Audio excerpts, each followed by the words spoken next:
안녕하세요. 오늘 공유해주신 유튜브 영상 보면서 좀 더 깊은 얘기를 해보면 어떨까 합니다. 아, 네. 그 영상 럭셔리에 대한 시각이 좀 독특하더라고요. 맞아요. 그냥 뭐 비싼 물건 사고 그런 게 아니라 관계라든지 리더십의 어떤 품격, 그런 데서 가치를 찾잖아요. 네, 그렇죠. 그러니까 물질적인 걸 넘어서 뭐랄까 사람 중심의 가치를 다시 생각해보는 거죠. 소유가 아니라 어떻게 존재하느냐, 관계를 어떻게 맺느냐, 여기서 진짜 특별함을 찾는 거예요. 그래서 오늘 저희가 이 영상이 말하는 진정한 럭셔리, 이게 뭔지, 또 우리 삶에는 어떤 의미가 있을지 좀 같이 파고들어 보면 좋겠습니다. 좋습니다. 같이 한번 살펴보죠. 영상에서 제가 딱 인상 깊었던 게, 진정한 럭셔리라는 건 혼자 막 빛나는 게 아니라 우리를 생각하는 마음에서 시작된다는 거였어요. 그 부분 저도 공감했어요. 특히 그 자기를 지지해주는 사람들, 잘 안 보이는 곳의 사람들 있잖아요. 장인분들이나 스태프 같은 그런 분들의 노고나 존재를 알아주는 것, 거기서부터 시작한다고요.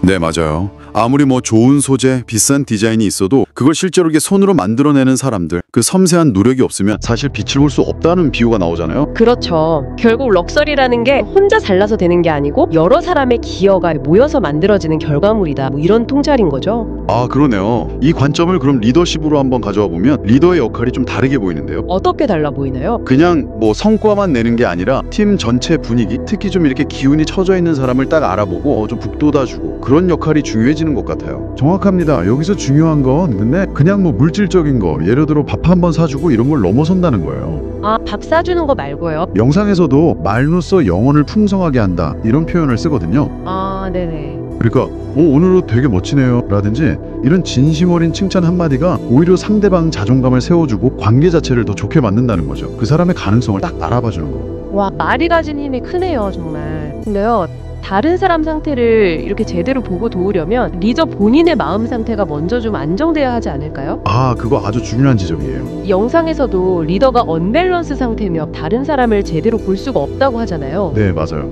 내면의 평정, 그러니까 막 흔들리지 않는 고요한 마음 상태, 그걸 찾아야 비로소 다른 사람의 감정이나 상황을 뭐랄까 왜곡 없이 정확하게 볼 수 있다는 거죠. 아, 그 천칭 비유 말씀하시는 거죠? 네, 그거요.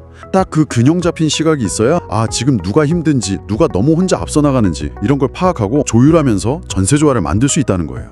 그렇군요. 근데 이렇게 다른 사람 마음 헤아리고 이끄는 능력이 사실은 우리 안에 원래 내재되어 있다, 뭐 이렇게 보는 관점도 좀 재밌었어요. 네, 그렇죠. 이게 뭐 배워서 막 생기는 기술이라기보다는 어쩌면 원래 가지고 있는 씨앗 같은 거다, 이런 시각이죠. 누구나 가지고 있을 수 있다? 네, 그럴 가능성이 있다는 거죠. 하지만 그 씨앗을 그냥 두면 안 되고 발견하고 싹을 틔우려면 의식적인 노력이 필요하다는 거예요. 아, 노력. 영상에서 법 공부 얘기를 잠깐 하는데 이걸 꼭 종교적인 의미가 아니더라도 어떤 원리나 원칙을 탐구하면서 자기를 계속 갈고 닦는 과정으로 볼 수 있을 것 같아요. 자신을 계속 들여다보고 발전시키는 거군요. 네, 그래야 내 안에 있는 그 가능성을 제대로 쓸 수 있다는 의미겠죠. 그런 노력을 계속 하려면 뭔가 방향이 중요하겠네요. 그래서 영상에서 무슨 활동을 하든 나 오늘 여기서 뭐 하나는 배우겠다, 이런 좀 명확한 목표의식을 가지라고 강조하는 걸까요? 네, 바로 그 목표의식이 뭐랄까 내면의 평정을 유지하고 또 잠재력을 키우는데 필요한 어떤 집중력을 주는 셈이죠. 아, 집중력. 네, 삶의 방향을 딱 잡아주고, 또 영상에서 좀 극단적인 예로 들긴 했지만 도박이나 마약 같은 그런 되게 달콤하지만 파괴적인 유혹들 있잖아요. 그런데 흔들리지 않게 딱 잡아주는 힘이 된다는 거예요. 내 안에 어떤 기준점 같은 게 생기는 거죠. 아, 듣고 보니까 모든 이야기가 결국 하나로 연결되는 느낌인데요. 어떤 점에서요? 그러니까 어떤 멋진 결과물, 영상에서 말하는 그 럭셔리한 그림이라는 게 한 사람의 뭐 대단한 능력보다는 사실 함께하는 모든 사람들의 기여가 조화롭게 딱 어우러질 때, 그때 완성된다는 거잖아요. 맞아요. 특히 잘 보이지 않는 곳에서의 노력까지 다 포함해서요. 네, 그 전시회 설치하는 분들 얘기처럼요. 그렇죠.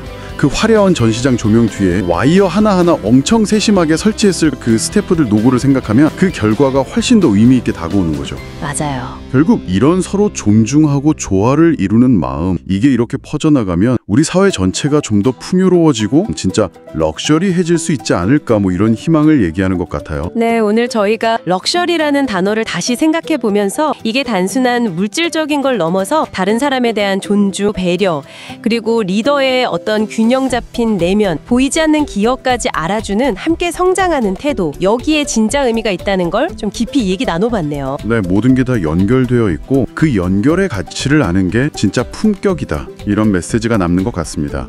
그럼 마지막으로 이런 질문을 한번 던져보고 싶어요. 오늘 우리가 나눈 이 진정한 럭셔리의 개념을 한번 떠올려 보시면서 당신의 일상이나 혹은 당신이 속한 어떤 공동체 안에서 주변 사람의 기운을 좀 북돋아주고 서로의 가치를 알아봐주는 아주 작은 실천, 그런 거 하나를 시작해 본다면 어떨까요? 네, 그 작은 시작이 또 어떤 변화를 가져올지 생각해 보는 것도 참 의미 있을 것 같습니다.